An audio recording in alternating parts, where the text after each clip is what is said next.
ഇടുക്കി ഉടുമ്പൻചോലയിൽ മുത്തശ്ശിക്കൊപ്പം കാണാതായ 2 മാസം പ്രായമുള്ള കുഞ്ഞ് മരിച്ചു. വീടിന് സമീപത്തെ കൊക്കയിൽ നിന്നാണ് ഇരുവരെയും നാട്ടുകാർ കണ്ടെത്തിയത്. ആശുപത്രിയിൽ എത്തിച്ചെങ്കിലും കുഞ്ഞിനെ രക്ഷിക്കാനായില്ല.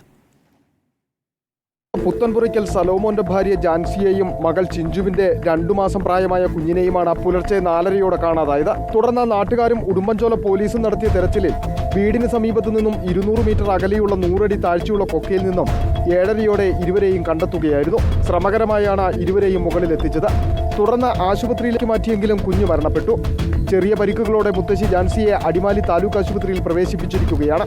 12 മണി വരെ അമ്മയും കുഞ്ഞും സുരക്ഷിതമായിരുന്നു. ഈ കുഞ്ഞിൻ്റെ അമ്മയുടെ കൂടെ ഉറങ്ങാൻ കിടന്നത്. വെളുപ്പിന് 4:30 പിതാവ് വന്ന് നോക്കുമ്പോൾ മുത്തശ്ശിയും കുഞ്ഞിനെ കാണുന്നില്ല. വീടിന് ഒരു 200 മീറ്റർ അകലെയായിട്ട് ഒരു 7:30 അവിടെ നിന്നും ഒരു 50 മീറ്റർ താഴെ കുത്തർക്കായിട്ടുള്ള ചെങ്കുത്തായ സ്ഥലമാണ്. വഴുക്കലുണ്ട്. അതങ്ങനെ എങ്ങനെ അവിടെ എത്തപ്പെട്ടു എന്നുള്ളത് പോലെ നമുക്കറിയാൻ പറ്റത്തില്ല. പിന്നെ ഒരു 7:30 ഈ ബോഡി അമ്മയും കുഞ്ഞിനെയും കണ്ടെടുക്കുമ്പോൾ കുഞ്ഞിന് ചെറിയൊരു ഇടുപ്പ് മാത്രമേ ഉള്ളൂ. കുഞ്ഞിനെ നെടുങ്കണ്ടത്തേക്ക് കൊണ്ടുവന്നു. കുഞ്ഞ് മരണപ്പെട്ടു. മുത്തശ്ശി ഇപ്പം സുഖം പ്രാപിച്ചു വരുന്നു. രാജാക്കാടുണ്ട്. ഇനിയുള്ള കാര്യങ്ങൾ നമുക്ക് പോസ്റ്റ്മോർട്ടത്തിന് ശേഷം മാത്രമേ പറയാൻ പറ്റത്തുള്ളൂ.